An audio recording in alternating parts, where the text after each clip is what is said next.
Voilà, alors, on attaque maintenant le thème 2, mercatique et marché. On va voir une nouvelle question de gestion. L'entreprise vend-elle un produit ou une image?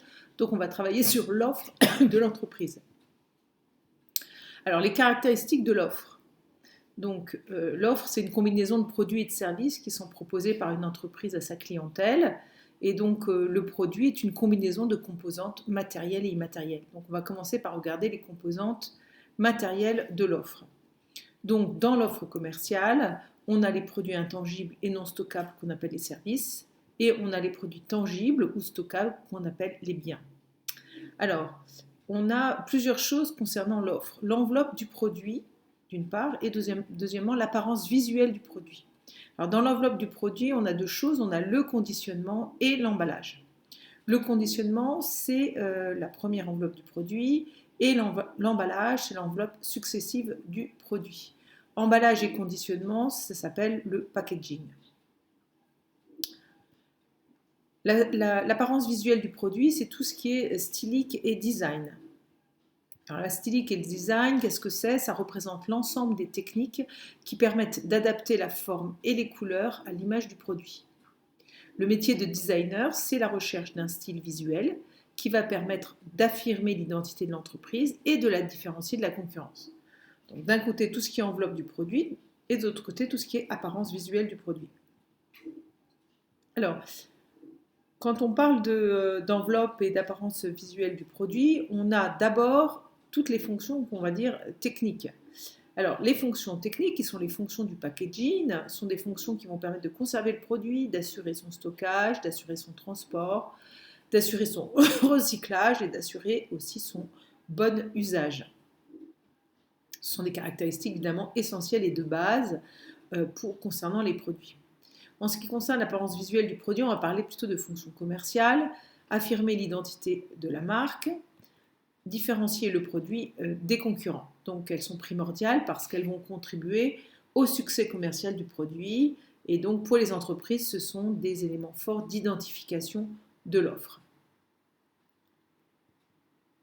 Informer et séduire le consommateur. Donc voilà pour toute la partie composante matérielle de l'offre. Maintenant, on va voir les composantes immatérielles de l'offre. Dans les composantes immatérielles de l'offre, on a ce qu'on appelle évidemment la marque. Alors, la marque, c'est un signe significatif qui permet de distinguer les offres des entreprises concurrentes. Dans la marque, on va distinguer le nom, on va distinguer le logotype, le logo, et on va distinguer le slogan. Alors, la marque, c'est la perception de l'offre commerciale. Donc, c'est très important, évidemment, pour les entreprises, de ce signe distinctif qui va les permettre de les distinguer des concurrents. Alors, la perception de l'offre commerciale, ça va être la capacité à répondre aux attentes des consommateurs, et c'est l'ensemble des représentations mentales d'un individu. Donc, cette perception de l'offre, vous voyez, elle est très riche. Capacité à répondre aux attentes des consommateurs. La première chose qui peut importante, c'est la notion de qualité. Alors la qualité, elle est définie d'ailleurs comme par l'Association française de normalisation, donc un certain nombre de normes et de labels, ça va être un signe de reconnaissance. Elle est définie comme un produit ou un service de qualité, un produit dont les caractéristiques permettent de satisfaire les besoins exprimés ou implicites des consommateurs. C'est donc une notion relative. La qualité devient indispensable pour la commercialisation de certains produits et la qualité fait vendre et la non-qualité par contre peut coûter très cher. Alors en ce qui concerne l'image, alors en ce qui concerne l'image, on a le produit et ses attributs dans l'image. L'image, elle va être enrichie grâce au produit et à ses attributs, elle va être enrichie grâce à l'expérience de consommation, ça on l'a vu dans le début de l'année, elle va être enrichie par la marque et elle va être enrichie par la publicité.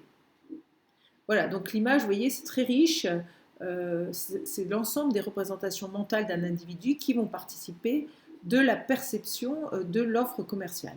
Alors pour revenir un peu sur les 5 zéro défauts là, des normes et des labels, Eh bien, les 5 zéro défaut, c'est zéro panne, zéro délai, zéro défaut, zéro stock, zéro papier.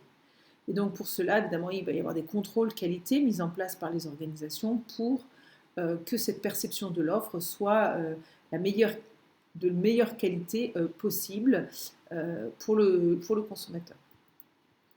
Alors la qualité de l'image, les objectifs, c'est de différencier l'offre de celle des concurrents et créer de la valeur perçue. Voilà les deux grands objectifs de la qualité de l'image qui, bien sûr, vont nourrir la perception de l'offre commerciale.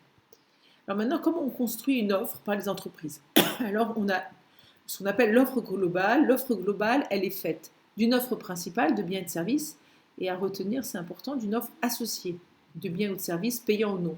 Par exemple, une offre principale, vraiment quelque chose de très classique, j'achète un pantalon, et l'offre associée, on vous offre l'ourlet. Voilà, donc une offre principale avec une offre associée. Alors quelles sont les caractéristiques de la gamme? Qu'est-ce qu'une gamme? C'est un ensemble homogène de produits et de services qui vont satisfaire un même produit. Un ensemble homogène de produits et services qui satisfont un même produit.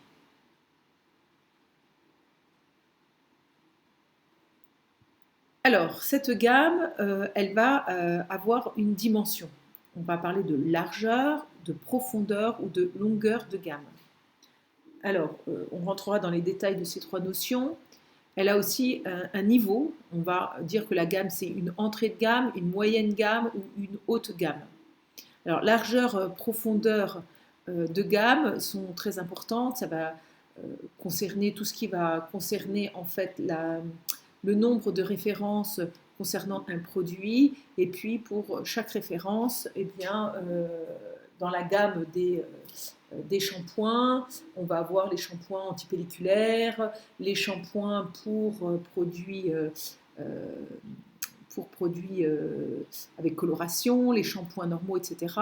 Et pour chaque shampoing, on aura toute une déclinaison en fonction de coloris, de senteur, etc.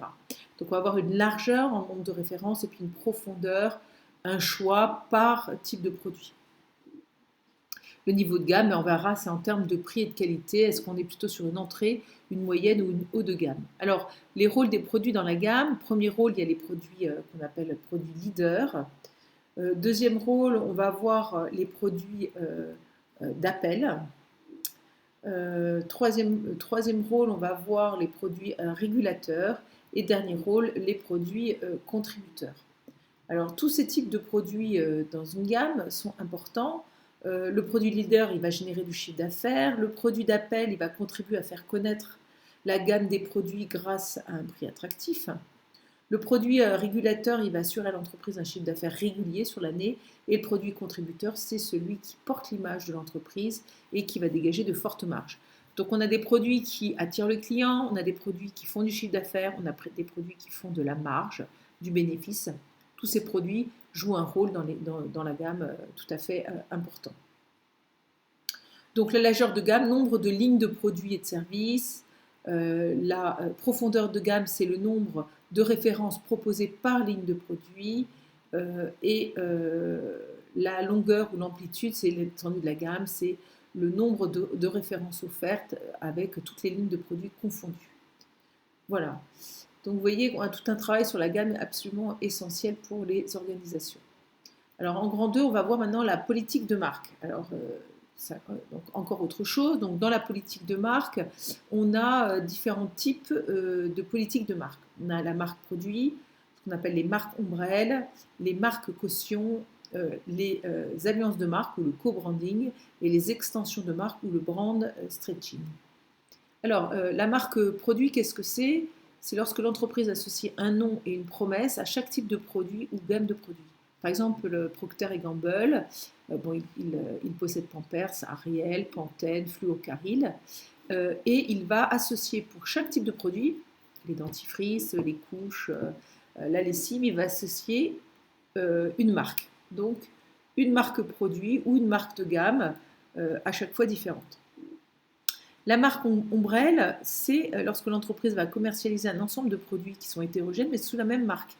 Par exemple, Samsung, il commercialise à la fois des téléphones, des téléviseurs, des frigidaires, des automobiles il a gardé la même marque. On appelle ça une marque ombrelle. Vous voyez, comme une ombrelle, comme un parapluie. Ensuite, on a la marque caution. La marque caution, c'est lorsque l'entreprise donne son approbation et elle ajoute sa marque à un ensemble de produits diversifiés, un peu pour assurer le consommateur. Par exemple, Danone, qui est une marque évidemment très connue, va parler des Danettes. Danette, c'est Danone, des Danonino, des Danao, des Danacol. Et donc, elle va porter caution. Donc, son nom va porter caution pour rassurer le consommateur sur des nouveaux produits. Nous avons ensuite les stratégies d'élargissement de marque. Alors, première stratégie, une stratégie d'alliance, on appelle ça le co-branding, c'est une stratégie de coopération de marque. C'est lorsque des entreprises s'associent pour créer un partenariat, augmenter leur notoriété. Alors Milka, par exemple, s'est associé à Philadelphia, Alu, Tassimo, etc. Vous avez un autre type de stratégie qui est une stratégie d'extension de marque, on appelle ça le brand stretching, il y a encore des noms anglais. C'est lorsque l'entreprise va profiter de sa notoriété pour se diversifier et en lançant une nouvelle catégorie de produits sous une marque qui existe déjà. Bon, par exemple, Virgin, Virgin, il y a Virgin Mobile, Virgin Cola, Virgin Atlantic, Virgin Trains, etc. Donc elle va profiter de sa notoriété pour se diversifier et elle va lancer des nouveaux produits, mais en conservant sa marque qui est une marque existante. Donc voilà, pour ce gros chapitre sur les produits et l'image, et donc tout ce qui concerne les caractéristiques de l'offre.